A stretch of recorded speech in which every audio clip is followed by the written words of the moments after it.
오늘 저는 요나서 4장 말씀을 중심으로 어찌 아끼지 아니하겠는가라는 제목으로 말씀드리겠습니다. 우리 한번 두 주먹을 불끈 쥐고 한번 제목을 크게 세 번 외쳐볼까요? 내가 시작. 내가 어찌 아끼지 아니하겠느냐. 내가 어찌 아끼지 아니하겠느냐. 내가 어찌 아끼지 아니하겠느냐.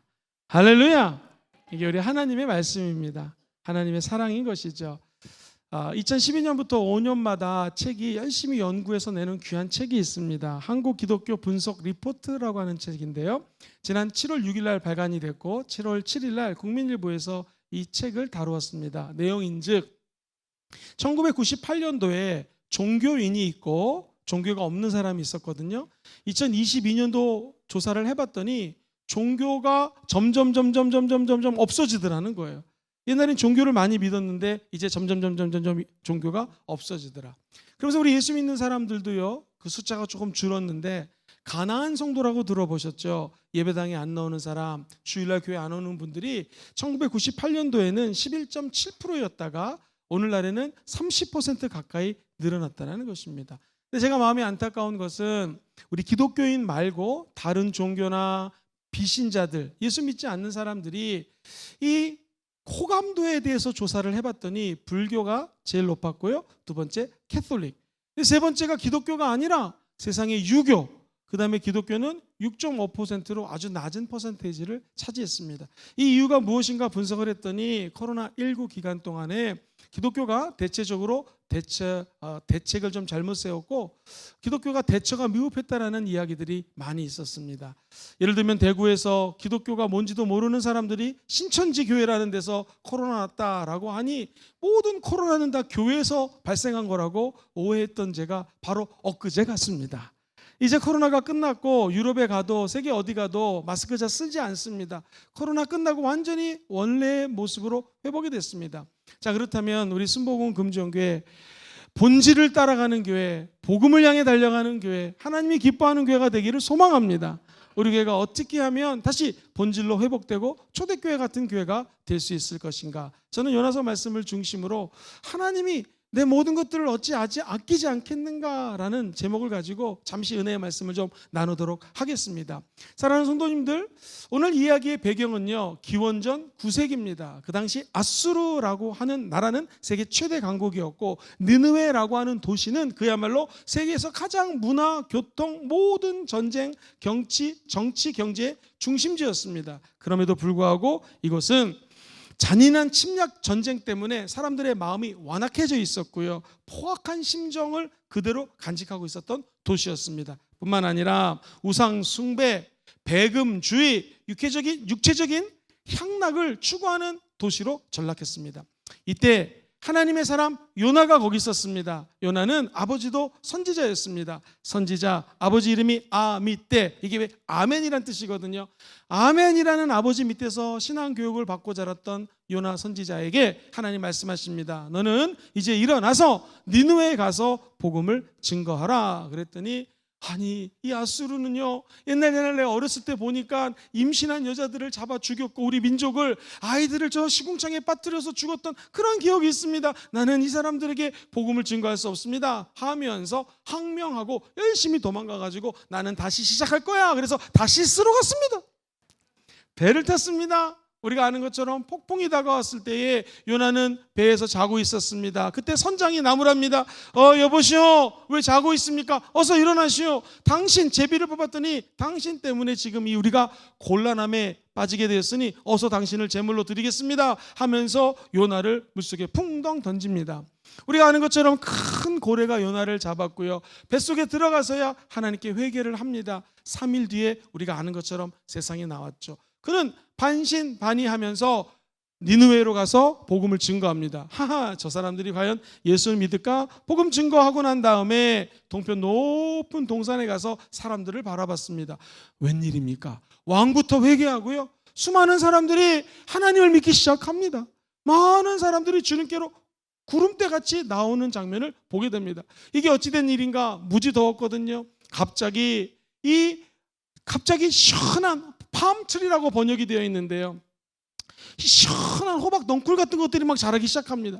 오늘날로 치면 에어컨 하나님이 틀어주신 거예요. 얼마나 좋았겠습니까? 신나 있는데 그 다음날 벌레를 하나님이 예배해놨다고 얘기를 합니다. 하나님이 호박 넝쿨도 주시고 벌레도 예비해놨습니다. 벌레가 다 갉아먹으니까 요나는 너무나 속이 상했습니다.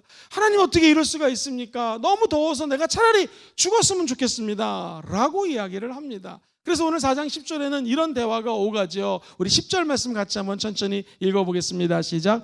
야훼께서 이르시되 네가 수고도 아니하였고 재배도 아니하였고 하룻밤에 났다가 하룻밤에 말라버린 이 박넝쿨을 아꼈거든. 이렇게 얘기합니다. 그렇죠? 어디 박넝쿨을 요나가 수고해서 심었습니까? 오직 자라게 하신 분은 하나님이시죠. 그런데 하나님이 팜트리 박넝쿨 줬다고 너무너무나 기쁩니다. 사랑하는 성도님들 여쭤보겠습니다. 여러분의 기쁨은 지금 어디에 있습니까? 여러분이 지금 제일 즐거워하는 일은 무엇입니까?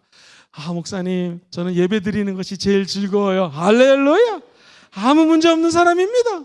그런데 내가 하나님 예배하는 것 말고 더 좋아하는 게 있고요. 여러분의 취미는 무엇입니까? 그리고 특별히 혼자 있을 때, 아무도 보지 않을 때 여러분들은 뭐를 하면서 즐거운 시간을 보냅니까? 하나님이 우리에게 요나를 통하여 주는 교훈은요, 먼저 하나님의 마음을 생각하라는 것입니다. 네가 생각할 때는 이제 시원한 그늘이 있고 네 마음대로 살 수 있으니까 좋을 것 같지. 네 형편도 알고 너의 어려움도 알지만 너 생각하지 말고 내 마음을 좀 생각해 달라는 것입니다.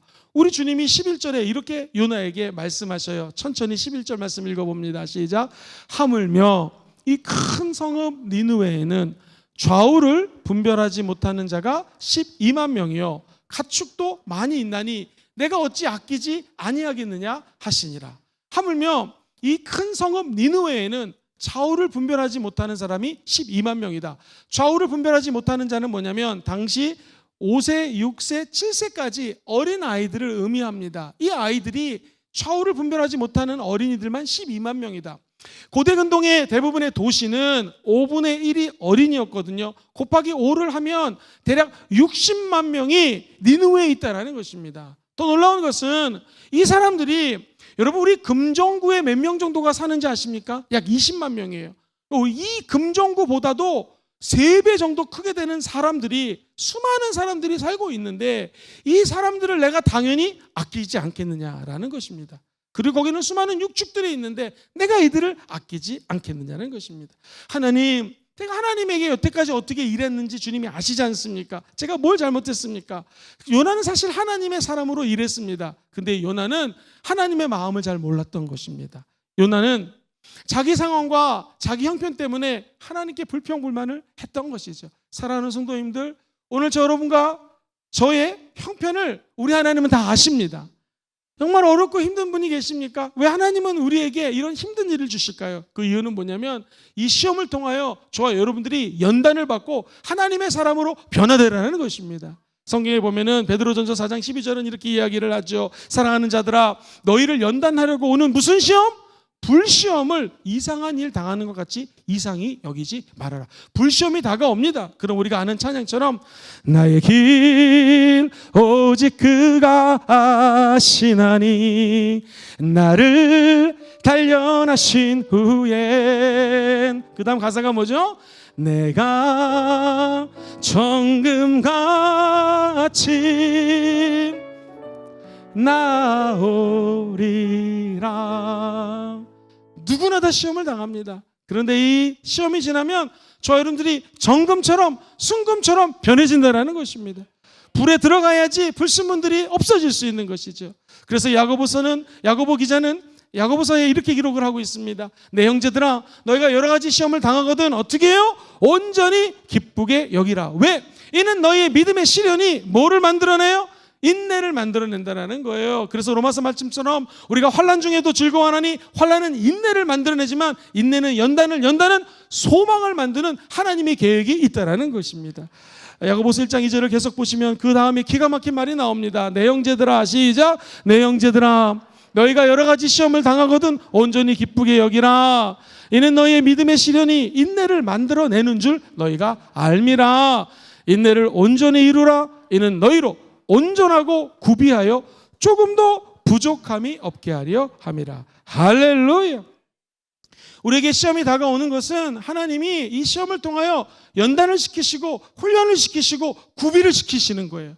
그리고 하나님의 사람으로 변화시켜 주셔서 온전한 사람을 만드시고요, 조금 더 부족함이 없는 사람으로 만들기 위한 하나님의 계획 안에 있다는 거예요. 그러므로 내 생각보다 높으신 하나님의 생각을 잡으셔야 됩니다. 내 형편보다 내 미래를 아시는 하나님께 붙어 있어야 됩니다. 어렸을 때 동물원에 가면은 형들이 있고 누나들이 있고 오빠들이 있어서 멀리 있는 기린이 잘 보이지가 않습니다. 보고 싶어 했을 때에 아빠나 엄마가 무등을 태워주면 멀리 바라볼 수 있는 것처럼 이 험난한 시대를 살면서 저와 여러분들이 아무리 애를 써도 보이지가 않습니다. 하나님 어깨에 올라타시기를 주의 이름으로 축원드립니다. 아버지 어깨에 올라타면 기린도 보이고 호랑이도 보이고 어떻게 동물원이 생겼는지를 알 수 있는 것처럼 이 혼란한 시대에 저와 여러분들이 하나님의 영적인 은혜의 세계로 올라타셔가지고 온 열방을 바라보시고 선과 악을 구별하시기를 주의 이름으로 축원드립니다. 여기 아버지들이 많이 나오셨는데요, 아버지들이요, 자녀를 사랑하면 아멘 해볼까요? 아멘. 우리 아버지들은 자녀를 사랑하기 때문에 어려서 혼내기도 하고 좋은 길로 인도하려고 애를 많이 썼습니다. 그것을 히브리서 기자는 12장 7절에 이렇게 표현을 하죠. 같이 읽어봅니다. 시작. 너희가 참음은 징계를 받기 위함이라. 하나님이 아들과 같이 너희를 대우하시나니 어찌 아버지가 징계하지 않는 아들이 있으리요. 하나님이 저와 여러분들로 아들 삼아 주셨습니다. 딸 삼아 주셨습니다. 자녀에게 하나님은 당연히 훈계하시고 양육해 주신다는 것입니다. 그러므로 인생을 살면서 조금 시험을 당했다고 하나님 에어컨 켜주셨는데 갑자기 왜 전기가 나갑니까? 이렇게 불평하지 마시고요, 하나님은 시절을 쫓아 우리를 훈련시키시고 가장 좋은 거 주시는 것을 믿으시기를 주의 이름으로 축원드립니다. 이사야 선지자가 이런 말을 했죠. 하나님 말씀하시는 거예요. 내 생각이 너희의 생각과 다르다. 내 길이 너희의 길과 다르다. 야훼의 말씀이니라. 같이 그 다음 절 읽어봐요. 시작. 이는 하늘이 땅보다 높음같이 내 길은 너희의 길보다 높으며 내 생각은 너희의 생각보다 높음이니라. 할렐루야. 하나님의 생각이 더 크고 위대하다는 거예요. 하나님의 생각을 우리 마음속에 집어넣게 되기를 주의 이름으로 축원드립니다. 이 박농굴 사건, 만약에 요나가 하나님의 마음을 알고 욥처럼 고백했다면 어땠을까요? 주님, 주신 분도 하나님이시고 취하시는 분도 하나님이시오니 세세 영원토록 야훼의 이름이 찬송을 받으시옵소서 라고 했더라면 아마 오늘 이야기의 전개는 다르게 되었을 것 같습니다. 하나님, 이 박농쿨로 인해서 제가 즐거워했는데 하나님의 계획이 있는 줄 믿습니다. 하나님, 저도 사랑하시고 여기 눈에 보이는 이네 모든 사람들을 사랑하시니 저들도 하나님 믿고 구원받게 도와주시옵소서 하고 기도했더라면 요나를 하나님은 아마도 기뻐하시고 품어주셨을 것입니다. 모든 천지 만물들이 구원을 고대하고 있습니다. 니느웨에 살고 있는 악한 사람들도, 우리를 힘들게 했던, 여러분을 저주했던 사람들도 구원받기를 하나님은 원하고 계십니다. 하나님은 한 드라크마를 잃어버린 여인처럼 잃어버린 한 사람을 찾고 있습니다. 100마리 양 중에서 한 마리 양을 잃어버렸으면 하나님의 마음은 예수 믿지 않는 그 사람에게 가 있는 것이죠. 구원은 세 가지가 있습니다. 과거에 예수 믿고 구원받아 이른바 칭의 의롭게 되는 과거적 구원이 있습니다. 저와 여러분들은 지금 한번 따라해볼까요? 성화, 예수님을 닮아가는 현재적 구원에 있습니다. 예수를 닮아갈 때 어떤 것이 필요한가? 나를 반목하고 나를 힘들게 하고 어렵게 하는 사람조차도 하나님이 그 사람을 사랑한다는 것을 아셔야 됩니다. 하나님이 그 사람을 구원받기를 기다리신다는 것을 깨달으셔야 됩니다. 그래서 먼저 해야 될 것은 하나님의 마음을 우리 마음속에 품는 것이죠. 그러면 미래적 구원이 있습니다. 그것은 영화예요. 영화. 저와 여러분들이 이 땅에서 힘들고 어렵게 성화, 예수를 닮아가지만 이제 곧 저 천국에서 영화로운 하나님의 은혜의 세계로 꼴이 나게 될 줄 믿습니다. 세상에는 온갖 죄악이 들끓고 있습니다. 미움도 있습니다. 시기도 있습니다. 불법과 강포가 가득합니다. 그럼에도 불구하고 우리가 하나님의 마음을 품는다면 하나님은 저와 여러분들을 어여삐 여기시고 하나님의 의의 세계로 인도해 주실 것입니다. 우리는 누구나 다 자존심이 있습니다. 요나의 자존심은 우리를 힘들게 했던 저 백성들에게는 복음을 증거할 수 없다라는 거예요. 심지어 내 안에 있는 자존심, 자존감 다 내려놓으시기를 바랍니다. 그리고 하나님이 원하시는 은혜의 세계로 점프해 들어가시기를 주의 이름으로 축원드립니다. 어떤 신학자가 영적인 침체가 오면 어떤 일이 이루어지는가? 첫 번째, 마땅히 기뻐해야 될 일이 있는데 기쁘지가 않아요. 예배드리고 하나님을 기뻐해야 되는데 이게 안 기쁩니다. 두 번째, 싫어야 될 것이 있는데 싫어하지가 않아. 점점 좋아지는 거예요. 세상을 싫어야 되는데, 미워야 되는데, 죄를 싫어하고 피 흘리기까지 싸워야 되는데 죄가 점점 재밌는 거예요. 이게 영적으로 지금 침체가 왔다는 것입니다. 세 번째, 아멘 또는 예스 하고 순종해야 되는데 순종이 되지 않아요. 영적 침체입니다. 바라기는 저와 여러분들이 하나님의 마음을 품으시고 이 더운 시즌에 영적인 침체를 벗어나서 오히려 이열치열 성령으로도 충만해지시기를 주의 이름으로 축원드립니다. 하나님은 모든 사람들이 구원받기를 원하십니다. 시작. 하나님은 모든 사람이 구원받기를 원하십니다. 여러분 지금 혹시 이 호박 넝쿨 같은 거 아끼지 않으십니까? 여러분이 최고로 좋아하는 것은 무엇입니까? 제가 어렸을 때 친구들하고 야, 너 보물 1호가 뭐야? 그러면 딱지! 우리 어렸을 때는요, 글로 혹시 아세요? 글약? 글이 많으면 이기고 글이 적으면 짓고, 딱지도 이렇게 하는 게 있고 여러 가지 종류가 있었습니다. 구슬 이런 게 우리의 보물이었거든요. 아마 우리는 어린이는 아니지만 하나님 똑같이 물어볼 것 같아요. 너가 최고로 아끼는 것이 무엇이냐? 네가 진짜 지금 좋아하는 게 무엇이냐는 것이죠. 집이요? 자동차? 내가 갖고 있는 통장에 있는 돈? 우리가 사랑하는 사람들, 자녀 다 사랑하죠. 근데 우리 주님이 물어보는 거예요. 너 정말 네가 아끼는 게 내가 아끼는 거랑 똑같냐? 내 소망이 너의 소망과 똑같냐? 나의 꿈이 너의 꿈하고 똑같냐 물어보는 것입니다. 사랑하는 성도님들, 우리가 아끼는 거 당연히 있습니다. 그러나 오늘 사실 이 요나서의 핵심은 10절과 11절이에요. 너가 지금 소유하고 누리고 있는 그 모든 것들 사실은 내가 너에게 준 것인데, 네가 아깝다고, 네가 사랑한다고 그것을 꼭 안고 있으면 무슨 소용이 있겠다는 것이죠. 하나님이 후 불면 우리 인생도 바람처럼 사라지고요, 그 많은 재물도 하나님이 후 불면 없어질 수가 있습니다. 사랑하는 성도님들, 그만큼 우리는 연약하다라는 것이죠. 그러나 여기 좋은 소식이 있습니다. 성령님은 저와 여러분들의 연약함을 도와주십니다. 우리가 하나님보다 더 사랑하는 것들을 오늘 내려놓고 하나님의 영으로 충만케 해주시기를 원하고 계신다라는 것입니다. 저와 여러분들이 눈이 가려져서 박농쿨 안에서 그 박농쿨만 바라보고 만족하지 마시고 눈을 열어 하나님이 원하시는 것들을 바라보시게 되기를 우리 주 예수 이름으로 축원드립니다. 하나님의 마음이 나의 마음이 되게 도와주시옵소서. 이것이 하나님이 저와 여러분들에게 주는 첫 번째 도전입니다. 이제 큰 두 번째, 이게 마지막인데요. 저와 여러분들이 본질로 돌아가고 복음을 향해 달려가고 초대교회로 돌아가기 원하시면 아멘 해볼까요? 아멘이죠. 어떻게 하면 우리 교회가 다시 초대교회로 돌아갈 수 있을까? 본질을 놓치면 안 됩니다. 제일 중요한 것이 있습니다. 그것은 바로 하나님은 사랑이십니다. 시작. 하나님은 사랑이십니다. 사랑 때문에 우리가 이 자리에 있는 것이요, 하나님의 사랑 때문에 예수를 믿게 된 것이죠. 하나님이 세상을 이처럼 사랑하사 독생성자 예수를 주셨다라는 것입니다. 이 세상은 이미 예수를 믿은 저와 여러분뿐만 아니라 저희 밖에 있는 수많은 사람들을 우리 주님은 지금도 사랑하고 계신다라는 것이죠. 우리가 잘 아는 중국의 위대한 선교사가 있습니다. 이 선교사님이 고국을 방문했습니다. 수많은 신학생들과 신문 기자가 와서 아니 어떻게 해갖고 이 허드슨 테일러님 그 위대한 업적을 일으킬 수가 있었습니까? 수많은 신학생들이 저도 중국으로 가고 싶습니다. 하나님 영광을 위해서 가야 됩니까? 어떻게 선교해야 됩니까? 그때 유명한 말을 하죠. 저는 그냥 하나님 사랑했습니다. 그리고 중국 사람 사랑했습니다. 그 사랑 때문에 그곳에 갔습니다. 그게 전부입니다. 오직 사랑에 매여 갔다라는 것입니다. 그렇습니다. 저와 여러분들이 이 땅에 살면서 하나님이 원하시는 것은 한 가지입니다. 마음을 다하고 뜻을 다하고 목숨을 다하여 야훼 하나님을 사랑하는 것입니다. 그죠? 그리고 두 번째, 이웃을 사랑하는 것입니다. 그리고 선교적 삶을 살면서 우리 주변에 있는 사람들에게 삶으로 하나님의 사랑을 증거하는 거예요. 결국 무엇입니까? 사랑이라는 거예요. 사랑 누가 말했나? 사랑은 연필로 쓰세요. 사랑이 뭐냐고 물어보신다면 눈물의 씨앗이라고 말하겠어요. 답을 다 잘하십니다. 온통 사랑이에요. 사랑. 요즘 유행가 가사를 보십시오. 사랑.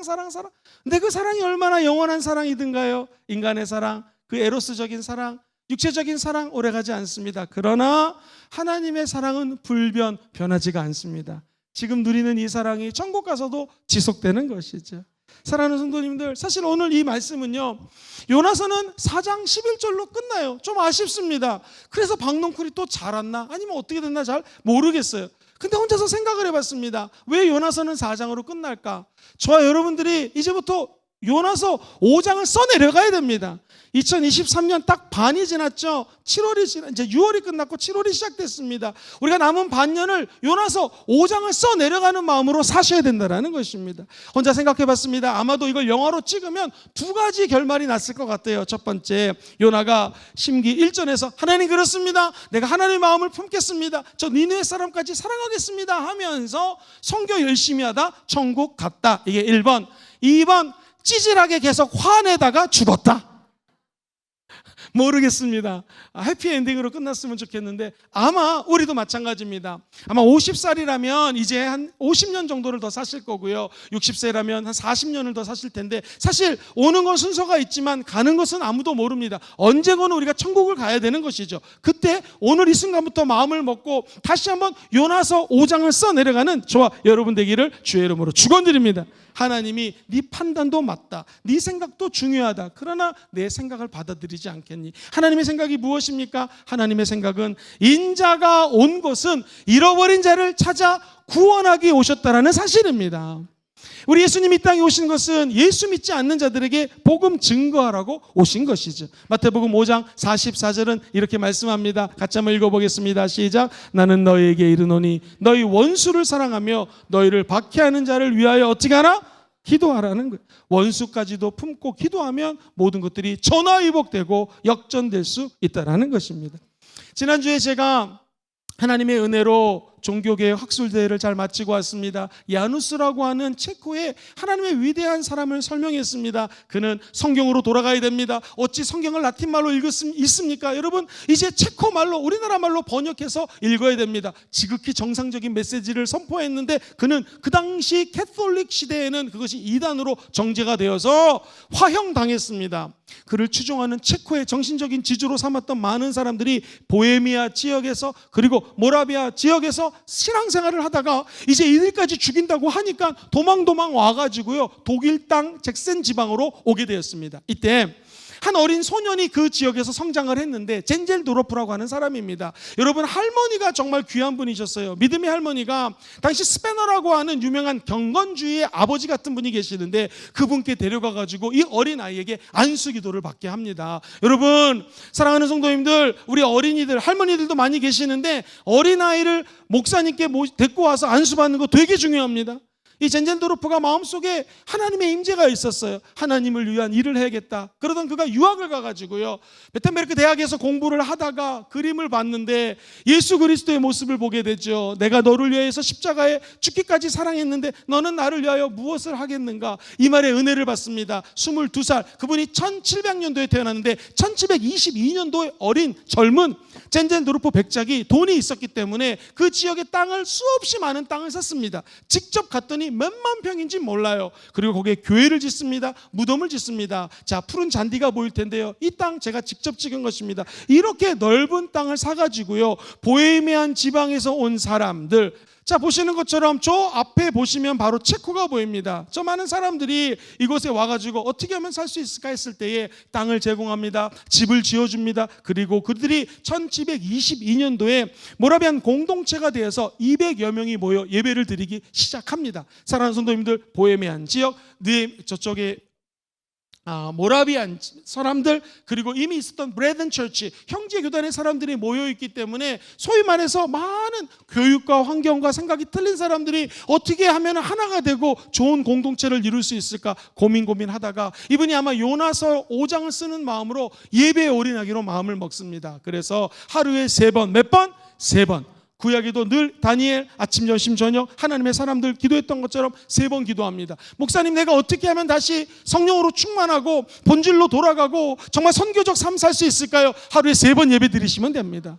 내일부터 저와 여러분이 너무나 좋아하는 특세가 시작합니다. 할렐루야. 새벽에 다 나와서 기도하시고 점심에 직장 생활 하시죠? 그러면 내가 부장님이나 과장이 돼서 자기 방이 있다면 예배 드릴 수 있지만 방이 없어도 상관없어요. 자기 자리에서, 아니면 화장실에 가셔서, 아니면 1번 2번 산책하시면서 좋으신 하나님 흥얼거리시고 하나님 앞에 잠시 기도하는 거예요. 아침 오전에 열심히 살았는데 나를 통하여 예수님의 빛이 드러났는지 모르겠습니다. 잘못한 거 있으면 용서해 주세요. 이제 오후에 직장 생활하는데 주님 지혜 주셔서 나를 통하여 모라비안 교도처럼 젠젤도르프처럼 예수를 증거하는 좀 삶을 살게 도와주세요 라고 잠시 기도하시면 됩니다.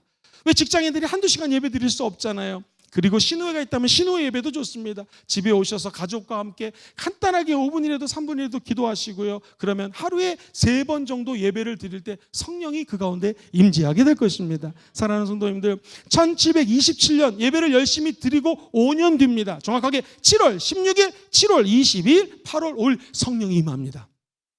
얼마나 성령이 임했는지 이 모라비안 교도들이 눈물을 흘리고 하나님을 찬양합니다. 기뻐서 박수를 치면서 노래를 부릅니다. 특별히 8월 13일은요, 이쪽에 있는 지역 이름이 주님의 보호 헤른후트라고 그래요. 헤른후트라는 곳에 성령이 임해서 나중에 이 젠젤도르프라고 하는 백작이 헤른후트의 오순절입니다 라는 날이 8월 13일이었어요. 예배를 드리는데 성령이 강림했고요, 뜨겁게 그들은 기도하고요, 눈물을 흘리고요, 이상한 소리를 외치면서 하나님을 찬양하기 시작합니다. 그리고 2주 동안에 하나님의 사람들이 모여 기도할 때 5일이 지나자 어린이들이 은혜 받고 변화받기 시작합니다. 먼저 어른이 은혜 받아야 돼요. 우리 바라기는 7, 8월 어린이 수련회들이 많은데 이 교학교 행사에 우리 어른들이 먼저 불 받고 자녀들에게 불을 전해주기를 주의 이름으로 축원합니다. 더 놀라운 것은요, 남자 24명, 여자 24명이 헌신을 하기로 작정합니다. 화면에 보시면 하얀색 집이 보이는데요, 이곳이 기도처입니다. 이곳에서 24시간 이분들이 모여서 기도합니다. 저도 저 앞에서 뜨겁게 기도했습니다. 놀라운 것은 이 기도가 1927년에 시작을 해가지고요, 무려 100년 동안 끊이지 않고 기도가 시작이 됩니다. 24시간 동안 로테이션 하면서요. 은혜 받은 성도들이 24명이었다가 77명이 몰려들기 시작합니다. 이렇게 100년의 기도가 쌓였던 자리가 바로 저 자리입니다. 그리고 실제로 오늘날도 300년이 넘게 그곳에서 하나님을 찬양하며 예배를 드리는 거예요. 사진을 보시면 하얀색 의자 있는 성전이 있을 거예요. 바로 이곳입니다. 성령의 깨끗함을 상징하는 하얀 의자를 갖다 놓고 이곳에서 예배를 드립니다. 한국 선교사님을 극적으로 만나서 그분이 얘기를 들어봤더니 토요일 날은요, 찬양 예배를 드리는데 14곡, 15곡을 드린다고 합니다. 놀라운 것은 찬양집이 없어요. 우리는 저 화면에 찬양 가사를 띄우고 성경책에 찬송과 가사가 있는데 모든 찬양을 거의 암송해서 찬양한다는 것입니다. 그리고 하나님 임재 가운데 그들이 하나님 임재 가운데 넘어지고요, 하나님의 영광을 지금도 체험한다는 간증을 듣고 저는 큰 도전을 받았습니다. 사랑하는 성도님들, 우리도 뜨겁게 이 여름에 하나님을 찬양하고 예배드려서 성령의 임재를 체험하기를 주의 이름으로 축원드립니다. 한 걸음 더 나아가서 우리 교회에 300년 뒤에 누군가가 방문을 하면 이 교회에 성령의 불이 여전히 타오르고 2층, 3층, 4층, 5층 꽉 차고 할렐루야! 우리 하나님의 영광이 300년을 넘어 1000년의 부흥을 주도하는 교회가 되기를 주의 이름으로 소망합니다. 이 교회에서요, 성령의 불을 받고 적어도 28년, 이분이 1760년도에 천국을 갔거든요. 그 전 28년도를 조사했더니 선교사를 226명을 세계에 파송했습니다. 여러분 놀라지도 않아요? 226명이라는 숫자는 얼마나 놀라운 숫자냐면은 종교개혁이 일어나고 난 다음에 파송한 선교사들보다 한 개교회에서 모라비안 교도의 이 젠젠도르프 백장이 사역했던 교회에서 파송한 선교사가 더 많다는 거예요. 얼마나 선교사로 파송하기에 사람들이 원하는지요, 서로 가겠다고 합니다. 방법은 뭡니까? 제비를 뽑아서 보냅니다. 더 놀라운 것은 서인도 제도에 가면은 복음을 증거해야 되는데 이쪽은 노예가 아니면 들어갈 수가 없는 거예요. 그랬더니 장로님, 권사님, 안수 집사님이 서로 섬겨간다고 합니다. 어떻게 가겠습니까? 제가 가겠습니다. 우리 권사님, 장로님이 손을 듭니다. 어떻게 가시려고요? 제가 저 서인도 제도의 노예가 돼서 가겠습니다. 실제로 노예가 돼가지고 그 지역에 가서 복음을 증거하다 천국 간 사람이 있습니다. 1930년 조사를 해봤더니 놀랍게도 이 젠젤도르프 모라비안 교도를 통하여 수많은 선교사들이 파송이 됐습니다. 3,000명의 전임 선교사, 풀타임 선교사가 세상에 나가서 복음을 증거했다라는 것입니다. 사랑하는 성도님들, 성령의 임재는 무엇입니까? 단순히 방언받고 뜨거워지고 예배의 감격 속에 눈물 흘리는 것만은 아닙니다. 저와 여러분들이 오직 성령이 임하시면 저와 여러분들이 권능을 받고 예루살렘과 유대와 사마리아 땅끝까지로 증인되는 것이 참된 성령 충만인 줄 믿습니다. 목사님, 땅끝이 어딥니까? 땅끝은 누누이 강조하지만 일본, 부산, 유럽 이런 데도 땅끝이죠. 아프리카도. 그러나 진짜 땅끝은 여러분 바로 이웃입니다. 지구를 한 바퀴 돌면 땅끝이 내 옆 사람이기 때문에 저와 여러분들이 오늘 예배 끝나고 삶의 현장에서 만나는 분들에게 예수의 사랑을 증거하시기를 바랍니다. 그리스도가 죽음에서 부활하셨다라고 하는 복음을 증거하시기를 주의 이름으로 축원드립니다. 이제 여러분이 선교사입니다. 우리 교회 모라비안 교도처럼 조사를 해보면 12명당 1명씩 선교사를 나갔습니다. 우리 교회는 그 정도는 아니더라도 삶의 현장에서 전 성도가 선교사가 되어서 선교적 삶을 사시기를 주의 이름으로 축원드립니다. 성령이 임하고 부흥이 일어나는 것은 이것을 끝나지 않습니다. 우리가 잘 아는 존 웨슬리가 이 모라비안 교도들과 함께 배를 탔습니다. 폭풍이 다가와요. 긴장합니다. 이거 죽었구나. 그런데 이 모라비안 교도들은 박수를 치면서 찬양을 하는 거예요. 얼굴에 기쁨이 넘칩니다. 당신들은 누굽니까? 우리는 모라비안 교도입니다. 이거 위험한 상황에서 죽을 것 같지 않습니까? 우리는 죽어도 곧 천국 갈 거기 때문에 너무나 기쁩니다 하면서 찬양하더라는 거예요. 너무나 놀랐습니다. 쇼크를 먹었습니다. 그가 올더 스케이트에 가서 모라비안 교도들 예배 드리는 곳에 갔다가 성령을 체험합니다. 그리고 우리가 잘 아는 감리교가 탄생을 합니다. 사랑하는 성도님들, 근대 선교의 아버지 윌리엄 캐리가 있거든요. 이분이 이 모라비안 교도들의 뉴스를 보고 이 모라비안 성도들이 이렇게 열심히 하고 있습니다. 젠젠도르프 백작이 이렇게 목숨을 걸고 있습니다. 영국의 침례 교도들 도전받아야 됩니다 하면서 근대 선교를 이끌게 됩니다. 그렇습니다. 진짜 부흥은 그 지역을 넘어서서 땅끝까지 전하게 되어 있는 것입니다. 우리 부산 땅에 세워진 순복음 금정교회 이러한 성령의 불이 점화되기를 주의 이름으로 소망합니다. 그래서 우린 가진 거 없지만 첫 번째 하나님의 마음을 완전히 이해하고요. 두 번째 하나님의 사랑에 목마른 자들이 하나님의 사랑의 강수를 마시고 난 다음에 그 샘물을 여러 곳에 나눠주는 저와 여러분 되기를 주의 이름으로 축원드립니다. 오늘 말씀을 정리합니다. 요나서 4장 말씀은 하나님이 저와 여러분들에게 이렇게 말씀하시는 거예요. 사랑하는 아들아 딸아, 네가 먼저 내 마음을 좀 읽어주고 너의 안타까운 상황도 있지만 내 마음을 좀 생각해 주지 않겠니? 라고 주님이 첫 번째 말씀하십니다. 두 번째, 우리 하나님이라고 하는 분의 핵심은, 기독교의 핵심은 사랑입니다. 사랑. 내가 산을 옮길 만한 믿음이 있어요. 그리고 천사보다 더 좋은 방언을 말합니다. 그리고 내 몸을 헌신을 하는데 불살라서 합니다. 구제활동 있는 거 다 갖다 바쳐서 구제합니다. 이렇게 한들 사랑이 없으면 무슨 소용이 있겠습니까? 저와 여러분들이 선교를 하고 하나님의 사역을 하고 봉사를 하고 헌금을 하시되 정말로 하나님 사랑합니다. 내가 주님을 사랑해서 이 자리에 있고 내가 주님을 사랑하기에 하나님 나라를 섬깁니다. 이런 고백을 저와 여러분들이 드리게 되기를 주의 이름으로 간절히 축원합니다.